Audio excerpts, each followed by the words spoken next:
बच्चों को दुआएं, बड़ों को सलाम। फ़िज़ा है मेरा नाम। You are watching morning with फ़िज़ा।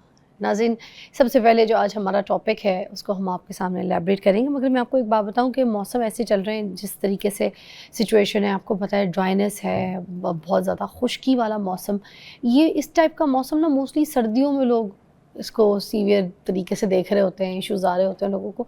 मगर ये जो गर्मी का भी जो स्टार्ट जब चढ़ रही होती है ना, जून जुलाई से पहले पहले का जो मौसम होता है वो बड़ा खुश्क मौसम होता है। अब इस मौसम में अगर बच्चे बाहर का खाना खा लें और बच्चे अगर कोई अपनी सही हाइजीन का ख्याल ना रखें, या फिर जैसे बहुत छोटे बच्चे तो हाथ मुंह में बार बार ले रहे होते हैं, तो इस तरीके से ना उनको बड़े डायरिया के इश्यूज़ देखने को मिलते हैं, सामने आते हैं। बहुत से केसेस अगर आप अस्पतालों में जाएं तो उनमें one of the diarrhoea is very common.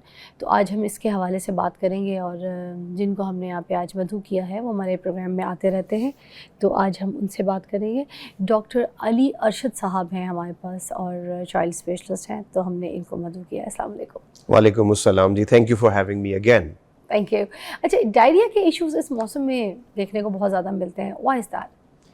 देखें, एक जनरल रूल है, गर्मियाँ आएंगी तो पेट के मसाइल आएंगे ज़्यादा, सर्दियाँ आएंगी तो ज़रा रेस्पिरेटरी ट्रैक्ट आएगा, और diarrhoea is the second most common infections जो बच्चों में होती हैं। सो आजकल का सीज़न है, डायरिया से लेके low grade diarrhoea, severe diarrhoea और फिर टाइफाइड, ये आजकल का सीज़न में इट्स वेरी कॉमन। अच्छा, टाइफाइड भी।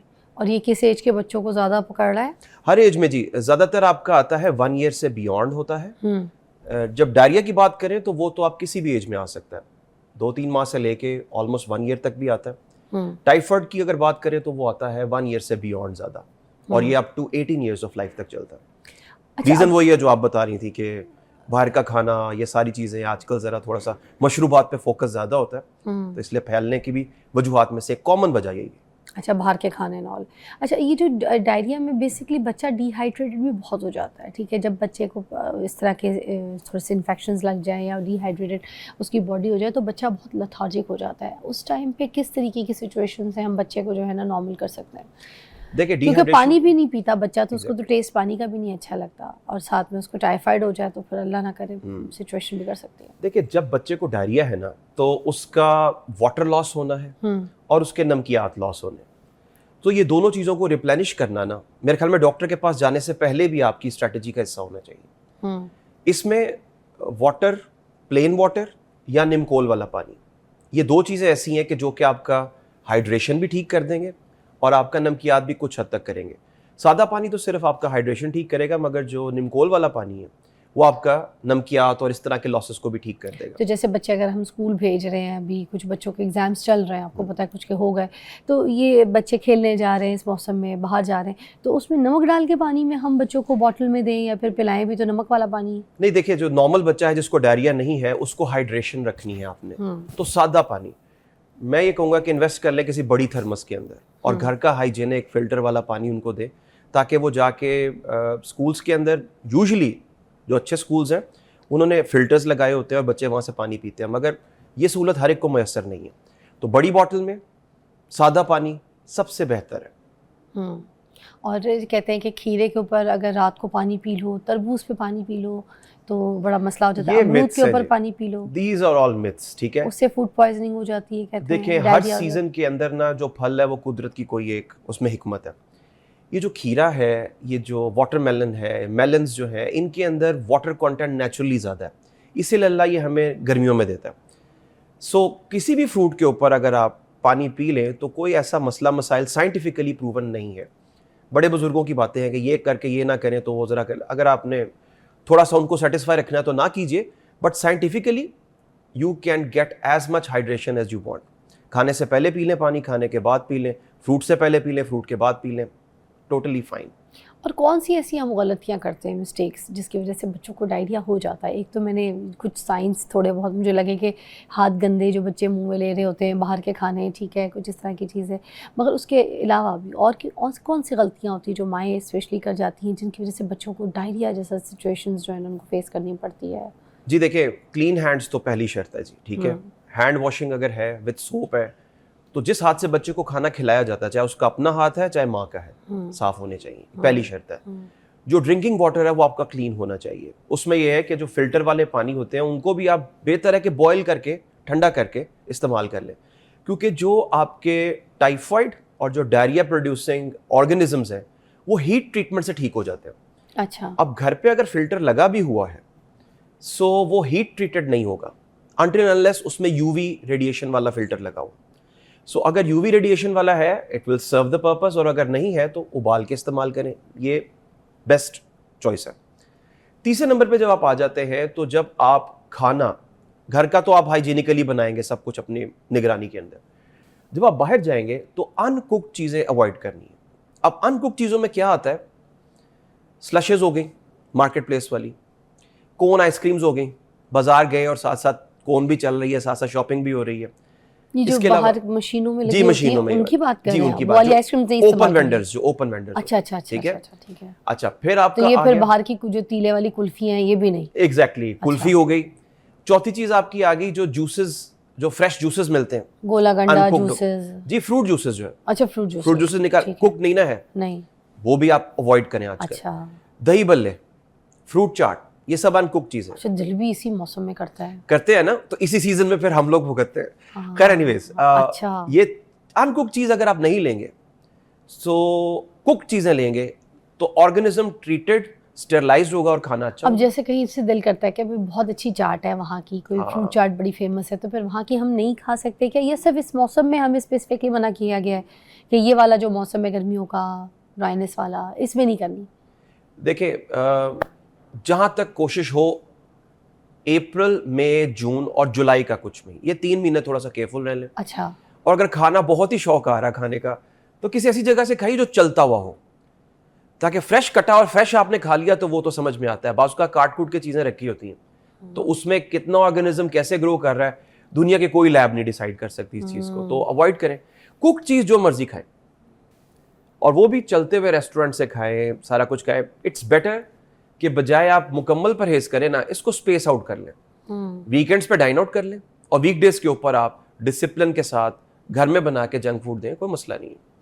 वो कम से कम हाइजीनिकली पॉइंट ऑफ व्यू से ज़्यादा बेहतर है। अच्छा, इस मौसम को ही स्पेसिफिकली क्यों मतलब किया जा रहा है? क्या कि बैक्टीरिया बहुत ज़्यादा हो जाता है?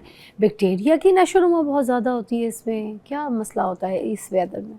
देखिए ये जो भी बीमारी है ना उसका ताल्लुक बिल्कुल बैक्टीरिया के साथ भी है और आपकी इन्वायरमेंट के साथ भी है। जब गर्मी होगी हमारा दिल करता है ठंडा पीने को, तो हम ठंडा ज़्यादा पीते हैं। हाँ, जबकि ठंडे पानी से प्यास नहीं बुझती, मगर हमें ये लगता है कि ठंडा पानी पीते प्यास बुझ गई। एक कूलिंग इफेक्ट आता है ना ज़रा, ठीक है। So environment along with the organism, आप एनवायरनमेंट देंगे तो ऑर्गेनिज्म ग्रो करेगा। सो यही अनकुक चीज़ों का ज़्यादा इस्तेमाल होता है इन सीजन्स में, इसीलिए सीजन में डायरिया के ऑर्गेनिज्म ज़्यादा आते हैं। अच्छा, so it's a mix and match between environment and the positive organism. ठीक है, एक ब्रेक लेते हैं हम, उसके बाद फिर अब ये चीज़ें पूछते हैं कि अगर डायरिया हो गया बच्चों को, बड़ों को, किसी को भी, तो फिर अब क्या सिचुएशन करनी चाहिए, फर्स्ट एड क्या होनी चाहिए, कैसे इसको ट्रीट करना है? ब्रेक के बाद।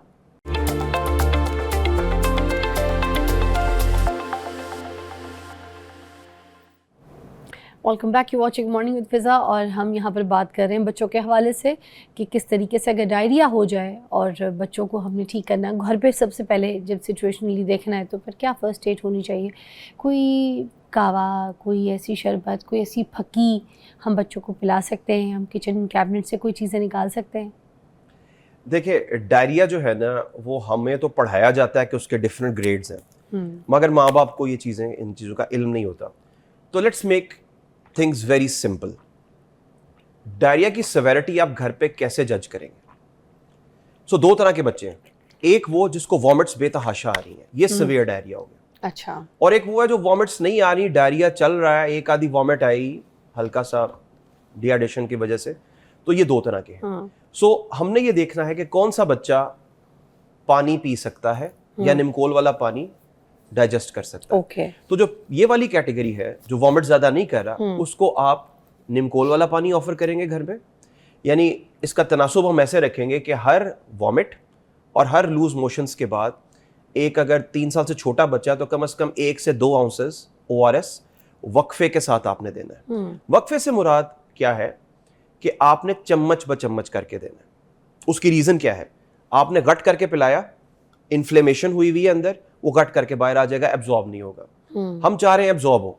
सो उसमें यह है कि आपने 1 चम्मच दिया, आप 2-1 मिनट रुके और बेशक हम तो गाइड करते हैं कि माँ बाप को घड़ी सामने रख लीजिए, 1 मिनट पूरा हो या 5 मिनट पूरे हो फिर दूसरा चम्मच दीजिए। अच्छा, टाइम तो लग जाएगा आधा घंटा, मगर वो पूरे का पूरा 1 आउंस या 2 आउंस जाके एब्जॉर्ब हो जाएगा। अच्छा, जो चीज कलेक्ट होगी स्टमक में इन्फेक्शन के दौरान वो डायरिया के जरिए नीचे निकल आएगी। अच्छा, so very slow rehydration, it is as good as an IV drip. तो इस बच्चे को तो हम ऐसे मैनेज कर लेंगे। ठीक है।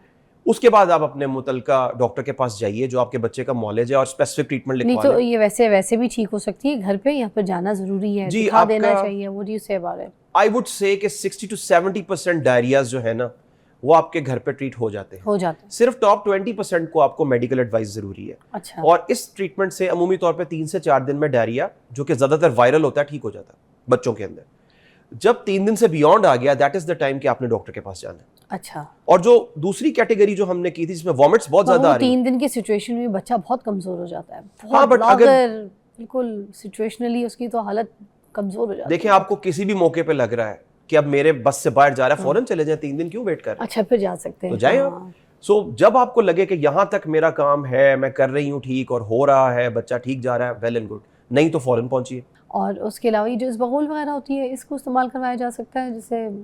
Ispaghol is a very good thing for the gut health, और इसको आप ज्यादातर कॉन्स्टिपेशन में रोल है इसका डायरिया ज्यादा। में नहीं? डायरिया में इसका कोई इतना साइंटिफिक रोल नहीं है, मगर ओवरऑल गट की हेल्थ को जरा बेहतर करता है ये। जैसे कहते हैं ना कि इसको पानी में पियो तो उसका अलग हल है, इसको दूध में पियो तो हाँ। अलग तरीके से उसका हल है, इसको भिगो के उसको थोड़ा सा फूलने दो, उसका मुंह खुल जाए तो उसके बाद पियो, फिर उसका अलग तासीर है।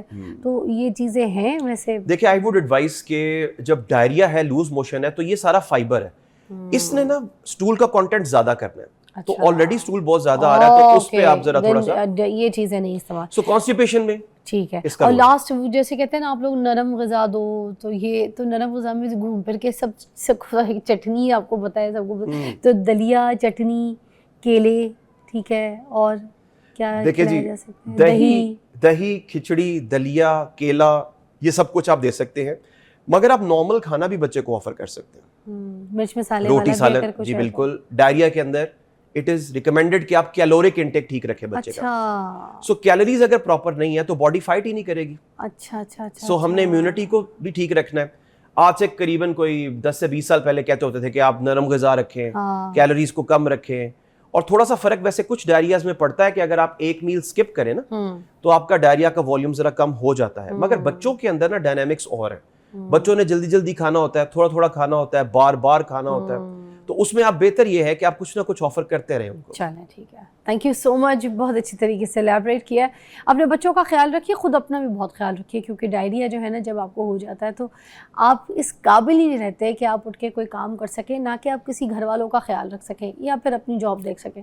तो अपना सबसे पहले, और फिर उसके बाद अपने बच्चों की हाइजीन का, बाहर के खाने पीने से थोड़ा सा बचत रखें, क्योंकि मौसम में उन्होंने बताया कि इस टाइम पे बैक्टीरिया बहुत चीख के बाहर आता है, तो फिर अपने इस बैक्टीरिया से खुद सेफ रखिए अपनी फैमिली को। ब्रेक के बाद मिलते हैं।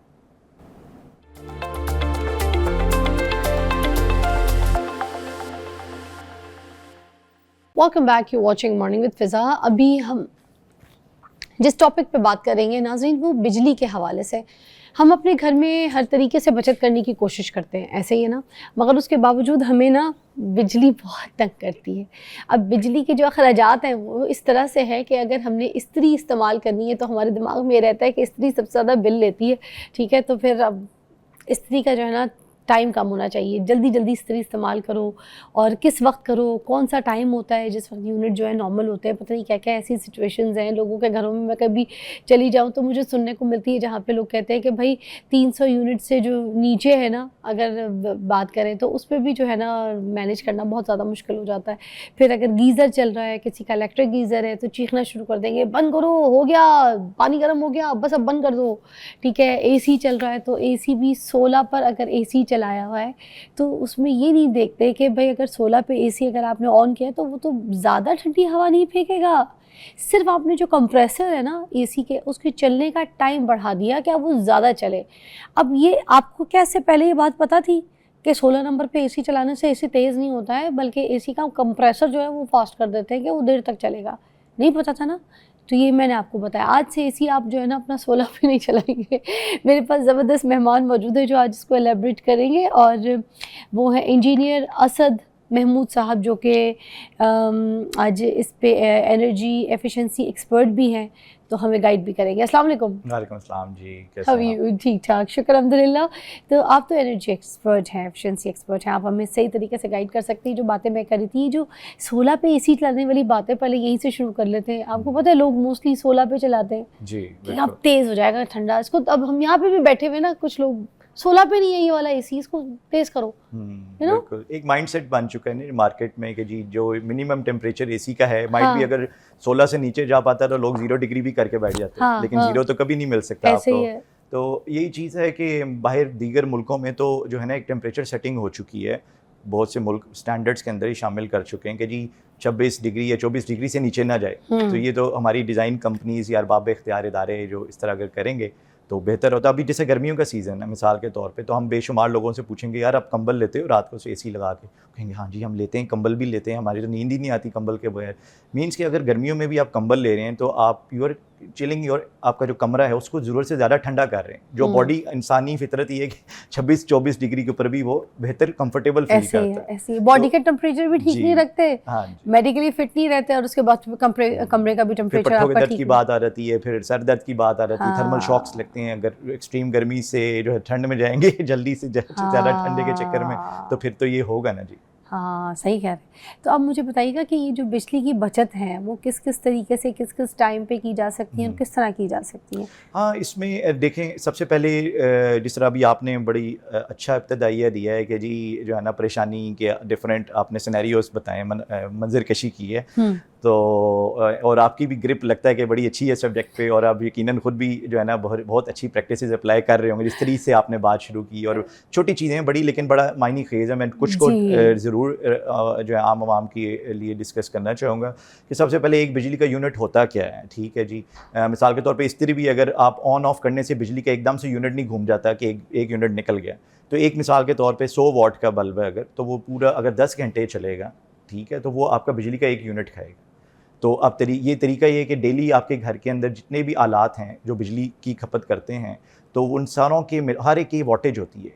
अब आपको उसके बारे में अगर इल्म है कितनी देर चलता है वो अप्लायंस आपका और कितनी देर में एक यूनिट गिरता है, तो ये आपको डेली एवरेजेस अगर पता लग जाती हैं तो आप महीने के एंड पे जाके अपने बिल को मैनेज या अपनी जो उससे मुंसलिक कीमत है उसको मैनेज कर सकते हैं। लेकिन अक्सर क्या होता है वो जो हमारा ये एक तरफ तो आए दिन रेट भी बढ़े होते हैं, आम आवाम जितना मर्जी बचत भी कर ले तो आखिर में बिल उसका फिर भी अगर वही आएगा तो परेशानी होगी। अब जैसे आप कह रहे हैं कि कोई एक बिल जिस तरह से एक यूनिट बनेगा एक बल्ब का 10 घंटे चलाने के बावजूद भी, तो अगर उसको घंटे में बंद कर देते बल्ब को तब भी उसका एक यूनिट ही बनेगा?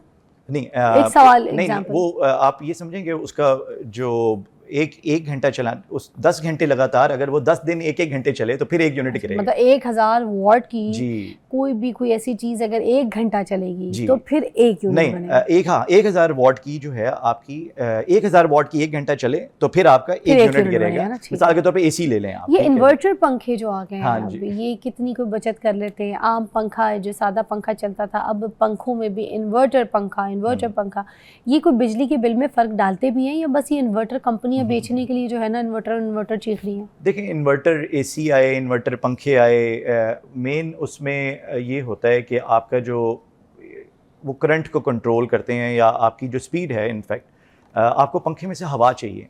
हर आला जो है उसमें से आपने कोई ना कोई बुनियादी काम निकालना है। इस्त्री का काम है गर्म करना, कम बिजली खपत के साथ ज़्यादा गर्म करे, जल्दी करे। सिमिलरली हवा, पंखे का काम है हवा देना, कम बिजली लेके मैक्सिमम हवा दे। तो सिर्फ बिजली के ऊपर फोकस कर लेने से पंखे का आपको वो डिज़ायर्ड जो रिज़ल्ट है वो नहीं मिलेगा। उसकी हवा कितनी है, फिर घर में डिज़ाइन कैसे, आपने एक कमरे में 2 पंखे हैं, कितना डिस्टेंस होना चाहिए 2 पंखों में, आपका ओवरऑल उस कमरे के हिसाब से 55-56 इंच का पंखा ठीक रहेगा। या लोग फैंसी पंखे ले लेते हैं, हवा ही नहीं आती, तो मकसद पंखे का फैंसी से ज़्यादा उसका तो हवा लेना है इनफैक्ट। तो वो चीज़ें, और इसमें जो आजकल एक प्रैक्टिस ये होती है कि ईद आने वाली है, अब जो काम वाली ख़वातीन पे अक्सर लाए हम अब यहाँ पर बैठे हैं, हमारी वर्किंग वुमेन भी हैं या पीछे जो आती हैं, तो हम उनके पंखा साफ़ कर दो ये वो। तो होता क्या है कि जैसे टाँकी मारती हैं आम दिनों में, कमरे में एक पंखे वहाँ टाँकी मारते ही घर में कोई भी नहीं होगा, पंखे ऑन कर देंगी सारे के सारे घर के अंदर। तो दिन के अंदर हर पाँच कमरों के 5-6 के कमरे, तो वो टाँकी के सुखाने के लिए भी ना फर्श पे निशान पड़ जाता है गीला जी, ये मेरे घर में भी चलते पंखे, अब बता दें क्योंकि मैंने भी तो वो आपकी इनएफिशिएंट प्रैक्टिस अगर देखा जाए। अच्छा ये नहीं चलने चाहिए तो फिर? मतलब फुल स्पीड पे अगर आप एक बंदा कोई भी नहीं घर पे आ रहा मिसाल के तौर पे, और अगर आपकी क्लीनिंग माइट भी तरीकाकार चेंज करना पड़े, आपको मॉप डिज़ाइन चेंज करना पड़ जाए, या अगर आपने चलाना है लो स्पीड पे चला के बंद कर दें। अक्सर खवातीन जो या जिस काम वाली कमरे में बंदियां दिया है हैं, उस कमरे का पंखा चला के उसको सुखा दिया, फिर दूसरे थोड़ी कमरे में देर के चले लिए गए वो जी। इकट्ठे जो है ना 5 हो गए, सारे घर के पंखे चले हुए होते हैं। सारे चल हाँ, रहे होते आपकी हैं बात सही है। और ईद के दिनों में फिर क्या होता है कि पंखे साफ करने जी ऊपर, जिस तरह अभी इन दिनों में होगा, तो जो होती हैं हमारे जो काम के हवाले से लोग मुंसलिक होते हैं, वो उनके परों को टेढ़ा कर देते हैं सफाई के दौरान, तो वो अक्सर हम उस चीज़ को इग्नोर कर देते हैं कि पंखों के पूरा बैलेंस अगर आउट होता है, हवा सही नहीं आ रही, हवा नहीं आती है, और हाँ। पंखा चलता रहता है, नीचे मुन्ना सोता रहता है, हवा आती नहीं है, हवा नहीं आ रही होती, और हम कहते हैं पंखा बड़ा तेज चल रहा है, हवा क्यों नहीं फेंक रहा? आवाज़ देता है, लोग मुतमिन होते हैं आवाज़ आ रही है मगर हवा नहीं आ रही हवा नहीं आ रही। हम आसिफ साहब से भी बात करते हैं ब्रेक के बाद।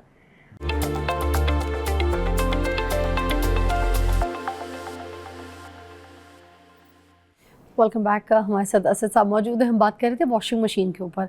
अब घर में धुलाई तो होनी है, कपड़े तो धुलने हैं, बच्चों के कपड़े धुलने हैं, गंदे कपड़े धुलने हैं, पेरेंट्स के धुलने हैं, चादरें धुलनी है, पर्दे धुलने, जो शय मिलनी है, जो मैली है दिखनी है घर में, वो धुलने के लिए जानी है। अब वॉशिंग मशीन जो है वो रोज़ ऑलमोस्ट घरों में इस्तेमाल हो रही है। कुछ लोगों ने बड़ी टेक्निक की हुई है कि भाई हमारी जो है ना वॉशिंग मशीन सिर्फ 2 दिन चलेगी हफ्ते में, ठीक है, या 3 दिन चलेगी।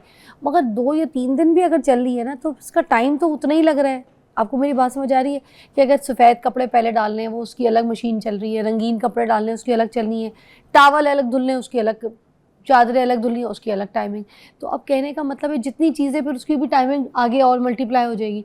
तो इस पे मुझे बताएं कि कितनी कोई बिजली ले लेती है, सबसे ज़्यादा यूज़ होने वाली चीज़ मशीन, वॉशिंग मशीन? इसमें देखें इसके भी जो हैं डिफरेंट पहलू हैं। मिसाल के तौर पे जिस तरह आजकल की वॉशिंग मशीन्स, हमारे एक कॉमन प्रॉब्लम यहाँ पर रहते कि वॉशिंग के दौरान जो आजकल ये मशीनें आई हुई हैं ऑटोमेटिक, अगर बिजली चली जाती है मिसाल के तौर पे, तो वो दोबारा साइकिल स्टार्ट हो जाता है उसका। एक तो वो जो साइकिलिंग स्टार्ट होना ना, वो भी आपकी बिजली खपत, सिलेक्शन में भी आप इस चीज़ का रखेंगे उसकी पावर मेमोरी हो कि जैसे जहाँ से बिजली गई है वो वहीं से कपड़ों को दोबारा स्टार्ट कर, वॉशिंग उसकी रिंसिंग वहीं से शुरू हो। ऐसा ना हो कि दोबारा पानी भरा जाए अंदर, दोबारा स्टेप 1 से शुरू हो। तो ये एक बहुत कॉमन हाउस होल्ड का इशू आ रहा है, जिसकी वजह से टाइम भी ज़्यादा लग जाता है आपकी धुलाई का, और आपकी बिजली की जो बचत वाला एलिमेंट है वो तो वैसे ही जो है ना वहाँ पर आपका, तो फिर वो जो मैला पानी है, वो जो चीज़ें हैं वो हम ड्रेन ना करें उसको? नहीं करना होता है, लेकिन धुलाई के दौरान आपका एक साइकिल होता है ना कि आपने स्टेप सेट कर दिया। ऑटोमेटिक वॉशिंग मशीन में हाँ। फीचर है, आपने जो है ना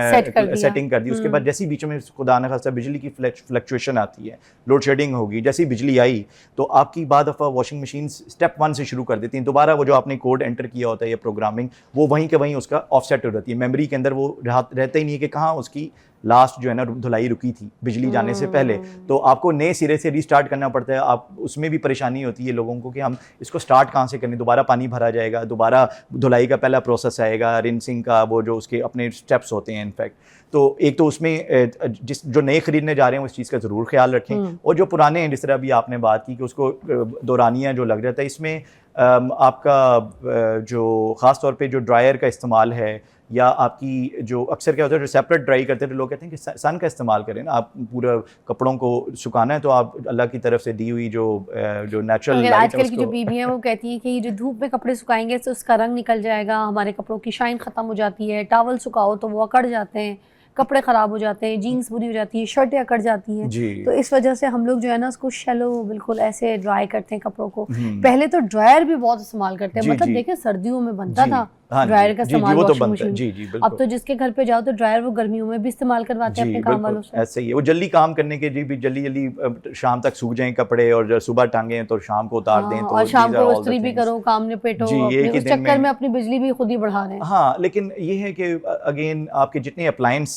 एफिशिएंट होंगे, ज़रूरत तो करनी है, तो आप वही चीज़ है कि कम से ऐसे अप्लाइंसेस पे फोकस करें जो कम से कम बिजली की खपत करें, और ज़्यादा से ज़्यादा आपको सर्विस वैल्यू दें उसके अगेंस्ट। और इसमें पूरी दुनिया में स्टार रेटिंग रिजीम इस्तेमाल होती है। अच्छा। स्टार रेटिंग लगी होती है कि कौन सा पंखा कम से कम बिजली लेके हवा ज़्यादा देता है। पाकिस्तान में एक प्रोग्राम भी शुरू हो चुका है, बिजली के बिलों पे भी तब्दीली प्रोग्राम भी आ रहा है कि अगर किसी ने घरों में पंखे तब्दील करने हैं तो आप उसको इस्तेमाल कर सकते हैं। अच्छा जी, तो ये भी एक इंसेंटिव है उसमें, जो भी आपने डिज़ाइन का पंखा लेना है, इन्वर्टर, डीसी, एसी, तो मगर आपने कहा इन्वर्टर काम करता है, चाहे इन्वर्टर फैंस हो चाहे इन्वर्टर एसीज हो, ये इन्वर्टर जी काम करता है? मैंने खुद मैंने घर पे मेरे जो है इन्वर्टर फैंस ही ऑपरेशनल हैं। उसमें जो उसमें अभी आगे जाके जो इश्यूज जो आ सकते हैं वो ये हैं कि इसमें जो कि इलेक्ट्रिक टू व्हीलर बाइक्स में भी हैं, या जो जितनी आपके डीसी इन्वर्टर ये फैंस है इसमें मैग्नेट्स इस्तेमाल होते हैं। तो वक्त के साथ साथ अगर ये मैग्नेट्स की मकनतीसी क़ुव्वत कम होगी तो पंखे के आरपीएम या जो ईवी के टू व्हीलर्स उनके आरपीएम ड्रॉप होते हैं। तो वो जो अब उसकी क्वालिटी के ऊपर रखने के लिए हमारे इदारा है PSQCA और दीगर इदारे जो इस हवाले से हैं उनको नज़र रखने की ज़रूरत है गहरी, के वो मेयार लोगों को कम मेयारी प्रोडक्ट्स ना दें। पंखा तो ठीक रहेगा लेकिन अंदर जो उसकी चीज़ें चलने वाली हैं वो काम ना खराब। और ये जो मोटर होती है पानी की, ये जो लगवाते हैं, ये कौन सी लगवानी चाहिए, किस टाइम पे लगवानी चाहिए, किस वक्त ज़रूरी है तो लगवाएं?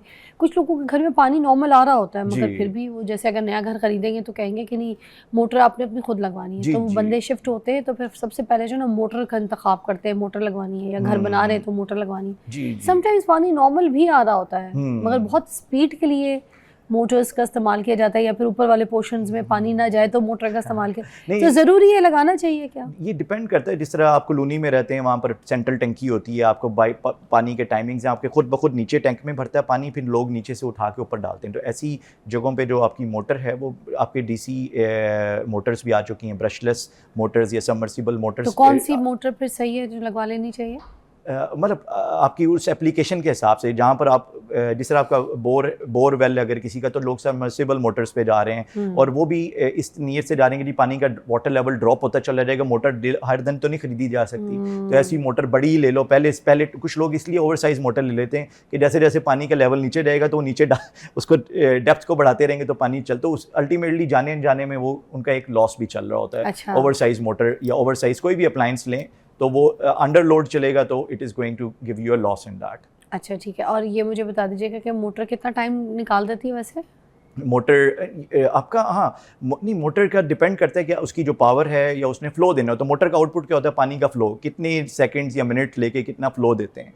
तो उसके हवाले से भी एक तो मोटर की अपनी एफिशिएंसी होती है और एक पंप की एफिशिएंसी होती है, जो पंप अंदर लगा होता है। तो ब्रशलेस या DC मोटर्स, सबमर्सिबल मोटर्स, तरीके पानी की बचत अगर मोटर वाली साइड पे करनी है तो अपने पानी की बचत पहले करें, क्योंकि आपका पानी कम इस्तेमाल होगा तो अल्टीमेटली आपको जो है ना मोटर कम इस्तेमाल करनी पड़ेगी। 200 यूनिट से कम करने के लिए आम इंसान को क्या करना पड़ेगा? कुछ ऐसे टेक्निक्स, ट्रिक्स बता दें। देखिए 200 यूनिट मेरी नज़र में तरक्की याफ्ता कौमों के अंदर, जिस तरह आप बाकी मुल्कों से कंपेयर करते हैं, 200 यूनिट पे जो है ना एक आम बंदा एक कंफर्टेबल एनवायरनमेंट में नहीं रह सकता अनटिल अनलेस आपका पैसिव घर डिज़ाइन हुआ हो, आपने जो है पूरे के पूरे अप्लाइंसेस चेंज कर दिए। जिस तरह गैस आ नहीं रही तो आप इलेक्ट्रिक लोड पे शिफ्ट हो रहे हैं तो आपका इलेक्ट्रिक लोड बढ़ेगा। तो हुकूमत ये देखिए कि हमारा मसला है कि अब वो लोड बढ़ाना चाह रही है कि लोग ज़्यादा से ज़्यादा बिजली इस्तेमाल करें ताकि कैपेसिटी पेमेंट्स कम हो, बिजली के बिल पे उनका जो है मुस्बत असर दिखेगा। तो उसमें जिस तरह इंडक्शन गैस नहीं आती तो इंडक्शन स्टोव कॉमन होता है, बहुत से लोगों ने जो है उस तरफ रुझान किया है, तो वो आपके लोड बढ़ाएंगे चीज़ें। तो 200 यूनिट के लिए तो सिंगल फेज़ कंज्यूमर्स में मैडम एप्लीकेबल है, जो 3 फेज़ मीटर्स हैं या जो कमर्शियल मीटर्स जिनके चल रहे हैं तो उनके ऊपर 200 यूनिट वाला लागू नहीं होता है। वो आम जो सिंगल फेज़ कंज्यूमर है उसके ऊपर 200 यूनिट का जो है ना वो थ्रेशोल्ड या लिमिट जो है ना वो अप्लाई होती है इनफैक्ट। और उसके ऊपर जो है उसको अपने रोज़मर्रा के जितने भी आपके अप्लाइंसेस हैं, लोग क्या करेंगे 200 यूनिट के पास जो पहुंच रहे होते हैं, लोगों ने 2-2 मीटर भी लगा लिए घर में कि 195-90 यूनिट हो जाते हैं तो दूसरे मीटर पे शिफ्ट कर लेते हैं। तो उससे क्या होता है कि उनकी अगर 50 रुपये या 55 रुपये यूनिट का पड़ना था तो वो लिमिट में रहने की वजह से 40 रुपये का पड़ रहा होता है। तो वो डिफरेंस जो है उसको बचत के तौर पे देखते हैं कि हमारे हाथों में हमारा बजट रहे और हम उन पैसों को किसी और तरफ इस्तेमाल कर सकें। UPS जो है पूरी दुनिया में UPS जो है वो बिजली 24 घंटे आना हर बंदे का बुनियादी हक है, लेकिन हमें यहाँ पर ये आए दिन रोज़ लोड शेडिंग की वजह से हमारा सरमाया UPS और बैटरियों की मद में भी निकलता सालाना 2 साल बाद बार बार बैटरी ख़राब होगी जी, UPS ख़राब हो गया। तो उसके ऊपर भी लोड नहीं ज़्यादा डालें ताकि आपका यूपीएस और बैटरी ज़्यादा देर चले। एग्जैक्टली यूपीएस की सिर्फ लाइफ तब लंबी हो सकती है जब उसके ऊपर आप ज़्यादा लोड ना डालें। So true, thank you so much, बहुत बहुत शुक्रिया, अच्छा गाइड किया। आई होप ये वाला सेगमेंट आपके लिए बहुत फ़ायदेमंद होगा, क्योंकि एक आम इंसान को, एक आम घर की औरत को अब पता चल गया है कि कितने यूनिट इस्तेमाल करने, किस तरह से बिजली की बचत करनी है और क्या क्या टेक्निक्स हैं जिसकी वजह से आपके बिजली का बिल जो है ना वो कम आ सकता है। ब्रेक के बाद मिलते हैं।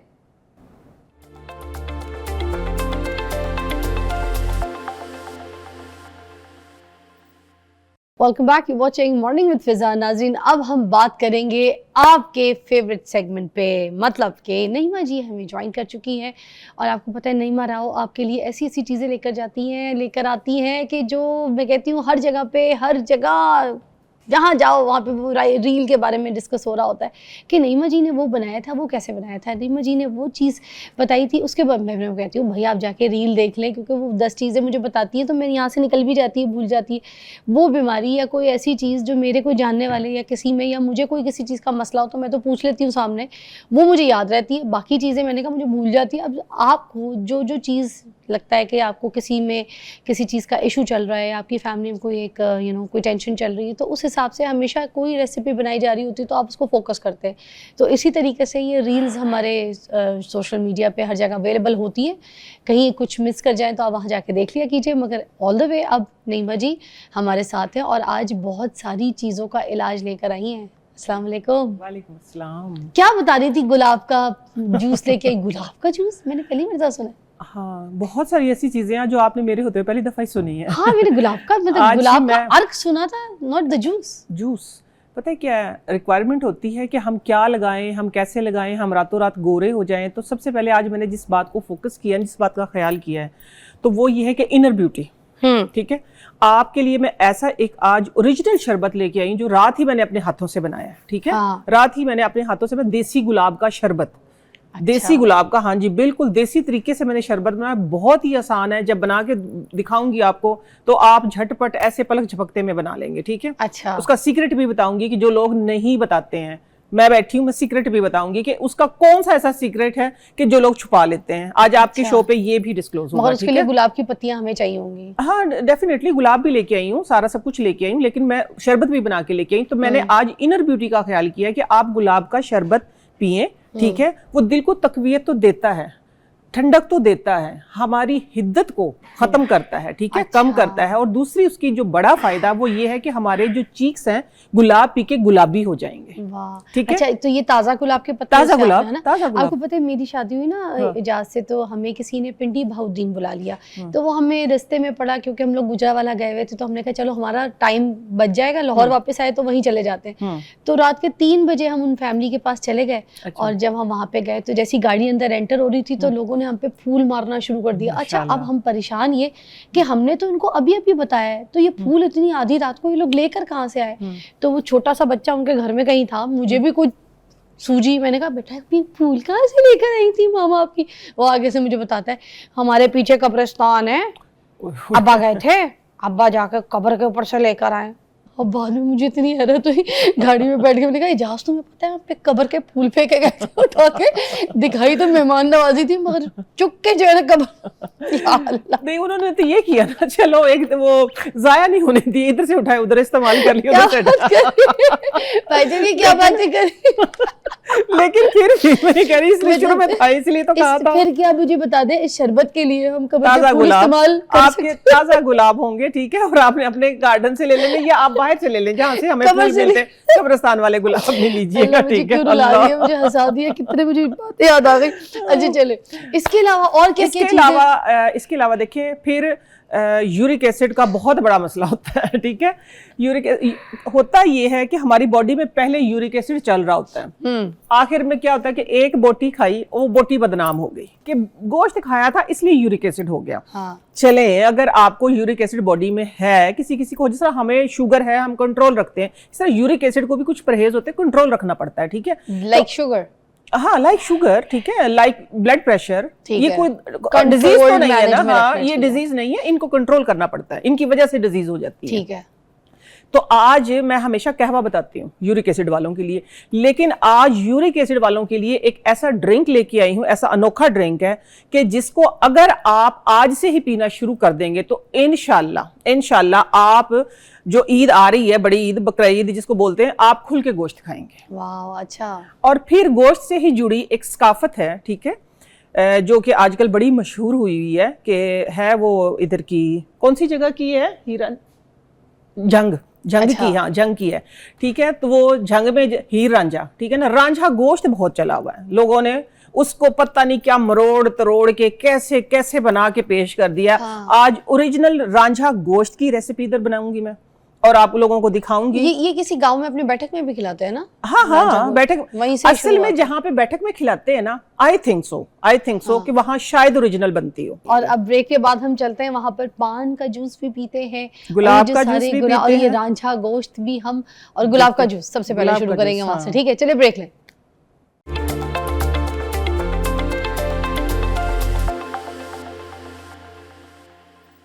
Welcome back, you watching morning with Fiza. और हम यहाँ पे गुलाब का जो है वो शरबत बनाने लगे सबसे पहले। बिल्कुल बिल्कुल, ठीक है। गुलाब का बनाना शरबत, है। ये है सिरप बना हुआ, ये मैं आप लोगों को इसकी रेसिपी बताऊंगी। आप गिलास में डालें इसको इस तरीके से। ये सिरप घर में बनाने के हाँ, लिए? ये सिरप घर में बनाने के लिए मैंने किया क्या था, देखिए मैंने लिए हैं आधा किलो देसी गुलाब, ठीक है, आधा किलो मैंने ली, सॉरी 1 किलो मैंने ली है मिश्री, कुजा मिश्री, ठीक है।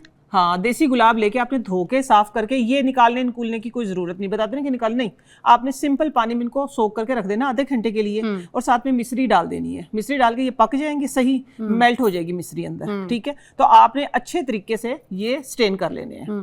कितनी देर पकाना है? तकरीबन 20 मिनट। 20 मिनट पकाने के बाद गुलाब का सारा अरक और सारा का सारा इसका कलर बाहर आ जाएगा, ठीक है। लेकिन क्योंकि देसी गुलाब है, वो पानी आपको ऐसे ही लगेगा सिर्फ पर्पल सा, अजीब सा, अच्छा, ठीक है। अब उसके कलर को कैसे निकालना है, आपने इसको ऐसे कैसे करना है, ठीक हो गया। उसका तरीका मैं आपको साथ साथ बताऊंगी। आप गुलाब दिखा दें।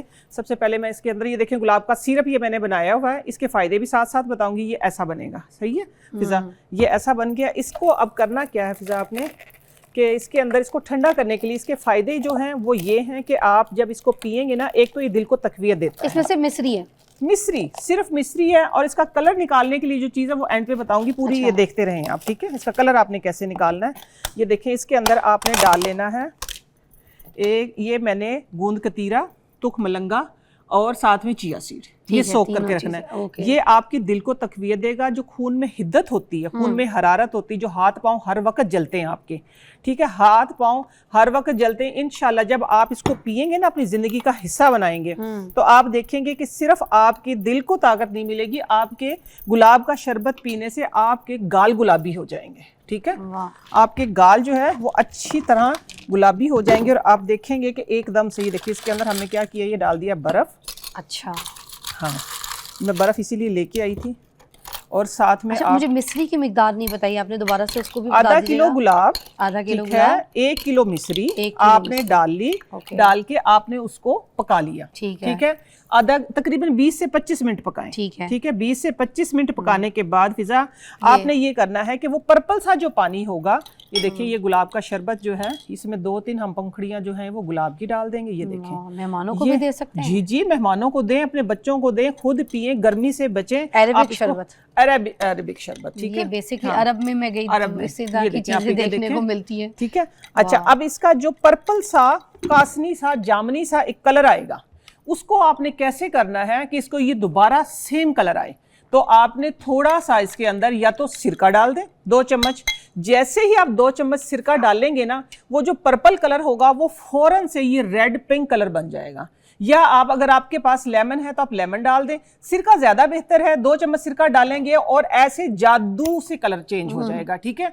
सेकंड ये है कि अगर दोनों चीज नहीं है तो सत नींबू जो मिलता है, जिसको टाटरी बोलते हैं, ठीक है, आपने ½ टीस्पून टाटरी डाल देनी है। सिर्फ 3 चीजों से बना हुआ, सिर्फ 2 चीजों, असल तो मिश्री और इसके अंदर सिर्फ गुलाब है। टाटरी नुकसानदेह तो नहीं करेगी ना? नहीं, वो हाजमे के लिए अच्छी होती है, नींबू का सत होता है। हाँ, जैसे हम लोग टाटरी का पानी पीते हैं गोलगप्पों में, ठीक है ना। हाँ, ये देखिए, ये अब आपने करना क्या है, डेली सुबह उठते, अगर अपने दिन का आगाज आप इससे करते हैं और एक आप शाम को 3-4 बजे लेते हैं, तो आप यकीन माने कि इसके अंदर ये चीजें सोख करके लें खुद लें, बच्चों को दें, और साथ में क्या होगा कि आपका एक तो हाजमा, क्योंकि इसके अंदर फाइबर है, दूसरा आपके दिल को सुकून मिलेगा। गोंद कतीरा और डालूं? हाँ, गोंद कतीरा और डालें इसके अंदर, आपकी अपनी चॉइस है। मुंह में आ रहा है, इतना अच्छा लग रहा है। अच्छा, दूसरी चीज ये है कि जो यूरिक एसिड के मरीज हैं, जो कोलेस्ट्रॉल के मरीज हैं, शुगर वाले डेफिनेटली नहीं ले सकते क्योंकि ये मीठा है, ठीक है, शुगर वाले नहीं ले सकते। मिश्री है फिर भी? नहीं, मिश्री नहीं, शुगर। देखिए, जिनकी जो प्री डायबिटिक है, मैं कहती हूँ परहेज करें, जिन चीजों से परहेज, दवाई से बचे, परहेज 100 इलाज से बेहतर है। पीने में इतना मीठा नहीं है मगर जायके में अच्छा है। हाँ, आप मीठा करना चाहें तो थोड़ा सा आप सिरप इसमें और डाल सकते हैं, ठीक है। ये देखिए, सिरप डाल दिए, सिरप का कलर है ये। तो आपके देखें, आपके जब खून की हिद्दत कम होगी तो आपका ब्लड प्रेशर कंट्रोल में रहेगा। आप कह सकते हैं कि आपका ब्लड प्रेशर, आपका यूरिक एसिड और कोलेस्ट्रॉल और दिल को ताकत देने के लिए बेहतरीन शरबत है ये गुलाब का शरबत है। जैसे आप गुलाब का शरबत डेली सुबह निहार मुंह पिए, एक गिलास आप तकरीबन दिन में 3-4 बजे, जब हल्का सा आपका मैदा खाली होता है, आप पिए। इंशाल्लाह 15 से 20 दिन, ईद आ रही है ना, ईद तक आपके गुलाब का शरबत पीने से आपके गाल गुलाबी हो जाएंगे। माँ होती है ना, बार बार एक बात कहती है, ठीक है ना, कि ऐसे कर लो, ऐसे कर लो, ऐसे कर लो, तो हम तीसरी चौथी बार इरिटेट होकर करना शुरू हो जाते हैं। तो इसलिए मैं आप लोगों की आपा हूं, इसलिए मैं बार बार आप लोगों को कह रही हूं कि आप इसको अपनी जिंदगी का हिस्सा बनाएं। जो गुलाब जाया हो जाते हैं, ठीक है ना, शादियों में आप देखते हैं और जगह जगह आप देखते हैं कि गुलाब जाया हो रहा है, तो आप उनको इकट्ठा करें और अपनी सेहत का सामान बनाएं, ठीक है।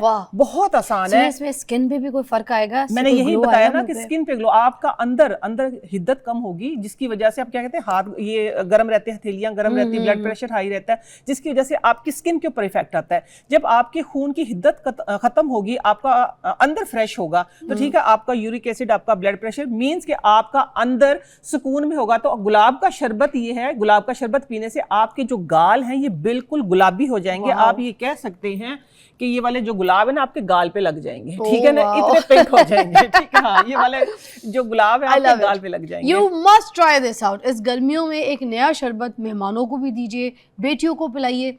स्कूल से बच्चे आते हैं, उनको फ़ौरन बना के दे सकते हैं, अगर उन्हें कोई शेक नहीं पीना, कोई चीज़ें, तो ठंडा ठंडा। और वाकई मुझे ऐसा लग रहा है कि जैसे मेरी गर्दन से ऐसे जा रहा है कोई ठंडा ठंडा मेरे मैदे को। अच्छा, इसको अब सवाल अगला ये आएगा कि इसको प्रिजर्व कैसे करना है, ठीक है। ये तकरीबन देखें, मैंने ये बनाया हुआ है, 15-20 दिन इजीली चल जाती है। एक बोतल बड़ी भर के बना लें, इसके अंदर सिरका डालेंगे, वो इसका प्रिजर्वर है। 2 चम्मच सिरका, एक तो इसके कलर को निकालेगा, वो हल्का सा कास्नी जामनी जो होगा ना, फौरन से ये वाला कलर आ जाएगा, ठीक है। एप्पल साइडर डाल सकते हैं, दोनों नहीं, सादा सिरका, ठीक है। हाँ, सिंपल सिरका डालना है आपने, सफेद सिरका जो होता है। नहीं तो आप अगर टाटरी डालेंगे, वो भी इसका प्रिजर्वर है। ये जो मैंने आप लोगों को बताया था ना, वो सीक्रेट भी मैं बताऊंगी आप लोगों को, कि जो लोग नहीं बताते हैं। इसका कलर एक तो आएगा, और दूसरा इसका क्या है कि इसकी लाइफ बढ़ जाएगी। आप इसको इजीली रखें, थोड़ा सा पका के इसको, वो गुलाब निकालेंगे, थोड़ा पका के हल्का सा थिक कर ले, अच्छा, बस आपकी पूरी गर्मी। इस सर्दियों का सबसे बेस्ट ड्रिंक है अभी तक। नो, हाँ, गर्मियों का सबसे बेस्ट ड्रिंक है भाई। मुझे तो सर्दी लग रही है, मैं तो ये कहूंगी सर्दियों का। इसको पी के वाकई आप देख, मेरे हाथ ठंडे हो रहे हैं, हर चीज। हाँ, ठंडे हो रहे हैं, मजा आ रहा है। और जिस तरह से बर्फ डाल के, शदीद गर्मी में ना एक ठंडक का एहसास, ठीक है, आपके हाथ से बना हुआ ताजा फ्रेश गुलाब से, गुलाबी शरबत, ठीक है।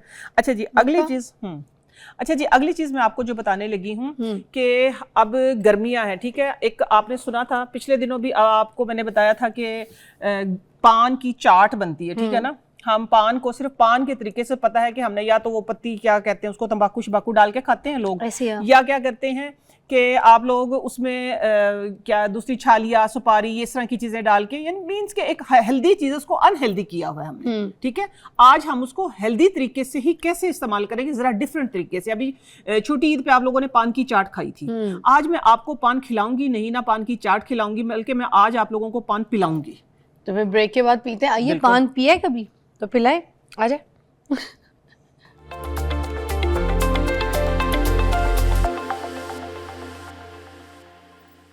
ज़बरदस्त जी। अब मैं यहाँ पर तो अपना एंजॉय कर रही हूँ ड्रिंक, जो कि गुलाब का ड्रिंक है। मैं दोबारा बताऊँगी, मस्ट ट्राई। आज अपने घर पे फ़ौरन से पहले फूलों वाली दुकान कहीं मिलती है, कोई गुलाब के फूल किसी ने लगाए हुए, उनको तोड़ें, उनका अर्क निकालें। अर्क निकालने के बाद ये ड्रिंक, इसमें गोंद का तीरा जो है आपको वैसे ही आपके बोन्स के लिए बहुत फ़ायदेमंद है। Must try, must try. आज की गर्मी की बेस्ट रेसिपी है। अच्छा, उसके बाद अब ये है कि अभी मैं गुलाब का आप लोगों को पान पिलाऊंगी, ठीक है ना। पान से पहले आप कहेंगे ये क्या करना शुरू हो गई हो। अच्छा, ये जो स्ट्रेनर इधर रखा हुआ था ना, ये आप लोगों को लगे हाथ एक टोटका दे रही हूँ मैं, ठीक है। अक्सर आप लोग देखते होंगे किचन में स्ट्रेनर जो है वो गंदे हो जाते हैं, तो इसको सही और साफ करने का तरीका, ठीक है। ये इसमें क्या होता है, सारी चीजें रुक जाती हैं, ठीक है। आपने आग पे रखना है इसको, रख के इसके अंदर जो चीजें, ये पत्ती जमी हुई है या इसके अंदर दूध जमा हुआ है, जो भी चीजें जमी है, देखिए फौरन से जल गई। सिर्फ 2 से 2.5 मिनट के अंदर अंदर आपके सारे स्ट्रेनर साफ हो जाएंगे। ठीक है, ये देखिए जल गया। आग के ऊपर रखा है? हाँ, आग के ऊपर रखा, जल जाएगा ना, जल के कोयला बन जाएगा, इसको झाड़ेंगे, साफ हो जाएगा। बस 1 सेकंड में आप इसको करें, मैं वो अपनी तैयारी करती हूँ। ठीक है, अच्छा। इसके लिए, हाँ, इसके लिए देखिए मैंने क्या किया है, पान के शरबत के लिए मैंने इलायची और साथ में 2 लौंग और थोड़ी सी सौंफ, अच्छा, ये पानी में सोक कर लिए। ठीक हो गया। और ये है पान के पत्ते, ताजा पान के पत्ते। ठीक हो गया। ये आपने लेने हैं 4 पत्ते। ठीक है, ठीक है। ये बिस्मिल्लाहिर्रहमान। नहीं मुझे और करना है इसको, या बस हो गया? बस थोड़ा, हाँ हो गया, बस छोड़ दें इसको, ठंडा करने दें। ठंडा करके झाड़ेंगे, सारा झड़ जाएगा, साफ हो जाएगा बिल्कुल। हाँ ठीक है, ये डाल दिया आपने इसके अंदर। डालने के बाद अब हमने इसके अंदर डालना है दूध। फिजा अब डालेंगे हम इसके अंदर दूध। इसको मारे नीचे, इस तरह मारे ना, फौरन अभी हो गया होगा। हाँ कोयला हो गया। ओके यार, जबरदस्त, हो गई। ये देख लो, ये होगी साफ, ये सारी जमी हुई थी। मैं दिखा देती हूँ, देखें, ये देखें, ये ऐसे निकली है, ये देखिए सारी राखी ऐसे करके निकली है। दिख रहा है आपको? इधर कैप्चर कर दो, ये देखो, ये दिख रहा है वाकई। Oh my God. नहीं मुझे ये तो बड़ी काम की चीज बताइए आपने। ये वो चीज बताई जो लोगों को पता नहीं है, फटाफट कर लेंगे। इसके ऊपर पानी डाल दें आप। क्या? अच्छा, अब इसके अंदर मैंने डाल दिया है दूध। ठीक हो गया। ये हमने डाल दिया है दूध इसके अंदर। फिजा थोड़ा सा पानी डाल दो इसके ऊपर, ताकि साफ हो जाए काला सा ये। अब हमने करना क्या है, इसके अंदर ये चीजें डाल के इसको कर लेना है ब्लेंड। इसका ढक्कन का है,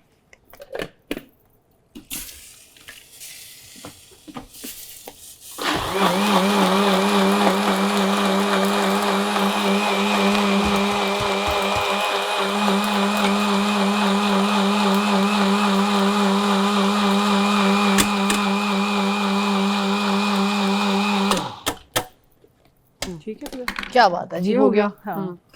ले अभी 2 मिनट में, अभी गूंद कतीरा तो छन्नी लगा साफ डाल दे। करना छन्नी सिखा साफ दी आज घर जाके। मैंने भी अपनी छन्नियां साफ करनी। हम तो फौरन जैसी काली फेंक देते हैं, नहीं साफ हो जाती नहीं हो गई। नहीं, हाँ आप इसके अंदर 2 चम्मच ही डालें ना गूंद कतीरा तुख्म लगा इसमें। हाँ इसमें।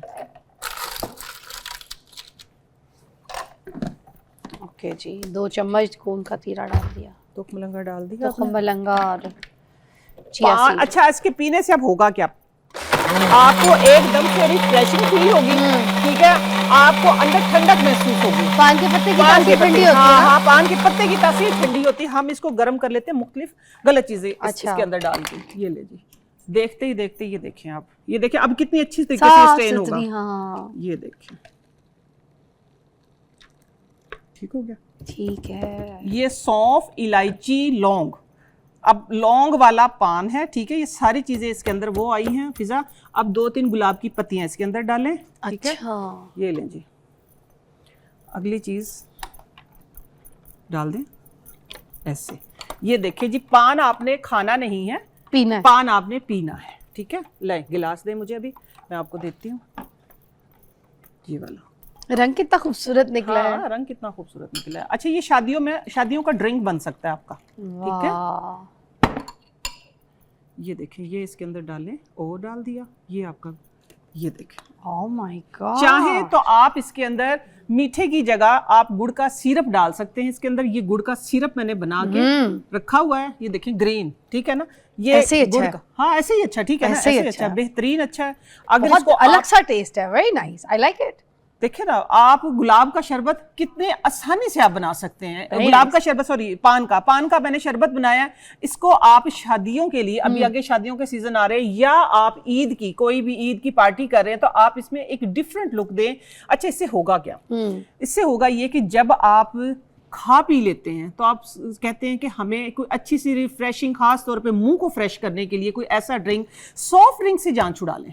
ठीक है, टेस्ट बहुत अच्छा। सौंफ है इसके अंदर, इलायची है इसके अंदर, लौंग है इसके अंदर, ठीक है, पान है इसके अंदर, गुलाब है इसके अंदर। आप चाहें तो गुलकंद डाल सकते हैं, क्योंकि गुलकंद से ये है कि बहुत ज्यादा मीठा हो जाता है। दूध का कुदरती मीठा है इसके अंदर, ठीक है, कुदरती मिठास है। तो आप इसके अंदर गूंद कतीरा, तुख मलंगा, हाँ एक चीज और ऐड कर सकते हैं, अगर आप चाहें तो इसमें साबूदाना थोड़ा सा बॉइल करके वो भी ऐड कर सकते हैं। वो एक जरा डिफरेंट टेस्ट आ जाएगा। ठीक है, बाकी ये चीजें ऐसी है कि ये आपकी इन शदीद गर्मियों में आपको ठंडा रखेंगी, आपके अंदर AC लगा के रखेंगी। होगी, आपका हाजमा ठीक होगा, आपकी सांसें महकेंगी, आपकी सांसों से खुशबू आएगी। ठीक है, हाँ जी, बिल्कुल बिल्कुल, आपकी सांसों से खुशबू आएगी। बदबू का तो इलाज है ये, बदबू का बहुत बड़ा इलाज है, आपके मैदे का बहुत बड़ा इलाज है। हमने पान को बदनाम किया हुआ है कि पान खाने वाले अच्छे नहीं होते, पान बजाते खुद एक बहुत अच्छी चीज है आपके मैदे के लिए, आपकी आंतों के लिए, आपकी इन्फ्लेमेशन के लिए। हम इसको डिफरेंट एडिशन चीजों से खराब कर लेते हैं। ठीक है, तेज है इसकी, हाँ जी, यहाँ तक मैं पिए जा रही हूँ, खुशबू आई जा रही है। अब के ना मैं कहती हूँ आपकी सांसें महकेंगी, अपनी सांसों को महकाने के लिए पान का शरबत आप पिए। ठीक है,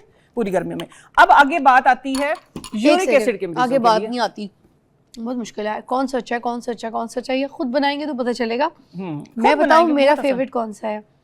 इन्नी मिन्नी मैनामो, ये वाला ये वाला ज्यादा मजे का है, बहुत अच्छा। मैं अच्छा, अगली बात जो मैं करने लगी थी वो ये है कि जिस तरह अब आ रही है ईद, ठीक है, मैं अक्सर आप लोगों ने देखोगे मैं यूरिक एसिड के लिए कहवा बताती हूँ। ठीक है, यूरिक एसिड वाले कहवा पिए। मेरा बहुत ही मशहूर और मारूफ कहवा है सुलेमानी कहवा। ठीक है, गर्मी में भी सर्दी में भी, लेकिन क्योंकि अब गर्मी आ गई है, मैंने थोड़ा सा आपको, मैं कहती हूँ कि मेरा ये चलता है। ठीक है, मैं रिसर्च करती हूँ आप लोगों के लिए, क्योंकि अल्हम्दुलिल्लाह आप लोग बात सुनते हैं, आप लोग ट्रस्ट करते हैं, तो फिर मेरा फर्ज बनता है कि मैं वो बात आप लोगों तक पहुंचाऊं कि जो आप लोगों के लिए फायदेमंद हो। तो मैंने जरा सा एक टच दिया है आप सबके लिए कि आप आज से अगर ये काम शुरू कर देंगे, जो अभी मैं आप लोगों को ड्रिंक बताने लगी, स्पेशल यूरिक एसिड के मरीजों के लिए। ठीक है, फोकस कौन है? यूरिक एसिड वाले। क्योंकि देखिए फिजा, यूरिक एसिड हमारी बॉडी में ऑलरेडी होता है, फिर वो क्या होता है कि एक बोटी खाई और बोटी बदनाम हो गई। तो ये बोटी खाई थी, इस वजह से यूरिक एसिड हो गया, पाँव टेढ़ा हो गया। सबने गोश्त एंजॉय करना है ना, तो इंशाल्लाह इस ईद आप सब गोश्त एंजॉय करेंगे अगर आप डेली ये एक गिलास पिएंगे, जो कि मैं अब बनाने जा रही हूँ। ब्रेक के बाद।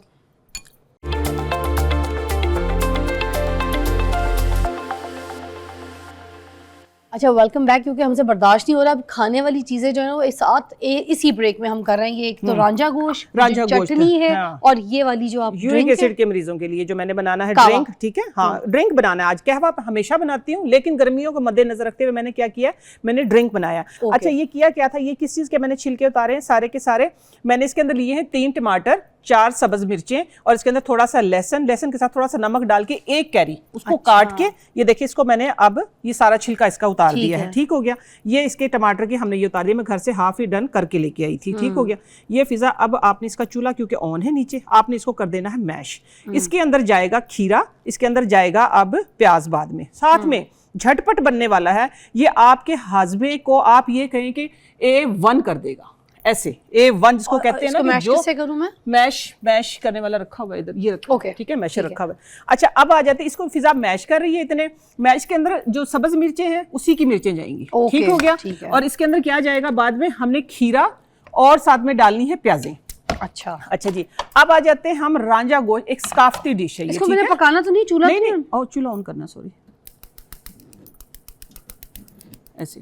अब आ जाते हैं हम एक सकाफती डिश की तरफ। मैंने क्या किया, मैंने लिया है हाफ केजी से थोड़ा सा ज्यादा बकरे का गोश्त, उसके अंदर मैंने डाले थे 4 से 6 लहसुन के जवे, और इसका जो एक सीक्रेट है रांझा गोश्त का वो ये है कि काली मिर्चें और जीरा।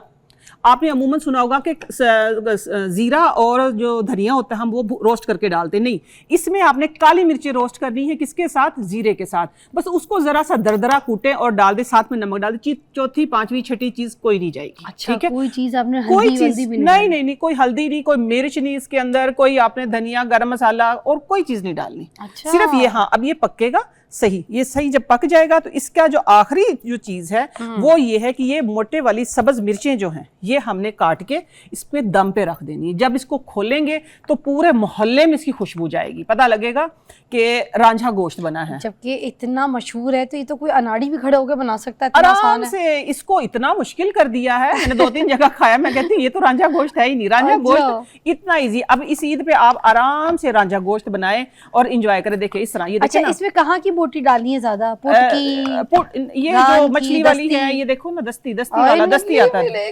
हाँ, ये देखे ना इस तरह, ये सारा। अच्छा, इसके अंदर ना ग्रेवी इतनी रहती है, ये देखें, ठीक है, ये इसकी यखनी जो ये इसका है सारा का सारा, इसी के साथ गाड़ी पक्के हो गाड़ी नहीं होती। इसका जो सीक्रेट है ना वो इतना सा ही होता है, ठीक है। अच्छा, शोरबा रखना है, आपने इसको गाढ़ा नहीं करना। नहीं, गाढ़ा नहीं करना। ये मतलब हम इसको रोस्ट टाइप कह सकते हैं? रोस्ट टाइप कह सकते हैं, एक्चुअली रोस्ट टाइप होता है। इसका जो सीक्रेट है वो मैंने आप सबको बता दिया। क्या करना है, जीरे के साथ काली मिर्चें रोस्ट करनी, रोस्ट करके पीसनी, ठीक है। ये आपने शाबाशी आपने कर दिया। अब इसकी रेसिपी की जान है, रांझा की है। हाँ, रेसिपी इसकी जान यही, और सब्ज मिर्चें इसकी जान है, ठीक है। हाँ जी, अब आपने करना ये है फिजा, ये हो गया अब आपका। इसमें आपने तेल कौन सा वाला डाला था, ये नहीं आपने बताया। आपने इसमें देसी घी, सरसों का तेल या फिर तेल कोई सा भी हम इस्तेमाल करती हूँ ना, सरसों का तेल।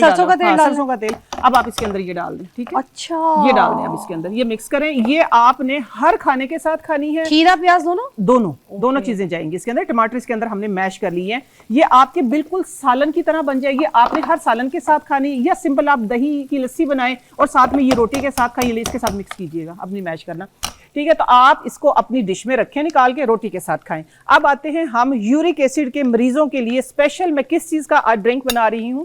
ये देखिए, ये है धनिया, सब्ज धनिया, ये है 8 से 10 काली मिर्चें, ठीक हो गया। और साथ में ये है पुदीना, ये काट के लेके आई थी मैं।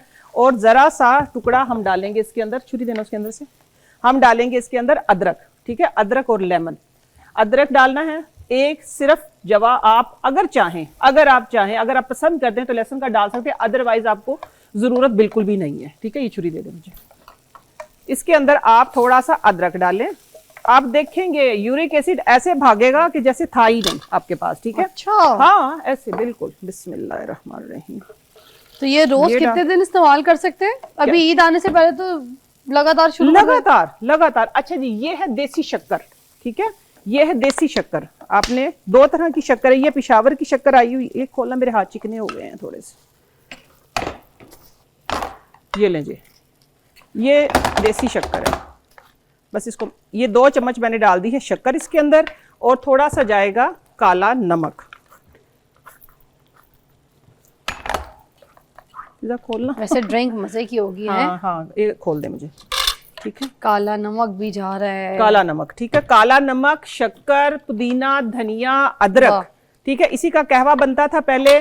और थोड़ा सा इसके अंदर हमने क्या डालना है, इसके अंदर डालना है हमने गुड़ या शक्कर देसी। असल में सिर्फ रेसिपी का ही फर्क है, चीजें वही हैं। हाँ, हमने मैंने गर्मियों को मद्देनजर रखा है ना, ठीक है। गर्मियों को मद्देनजर रखा है की जगह उसको आपने ठंडे तरीके से बना दिया।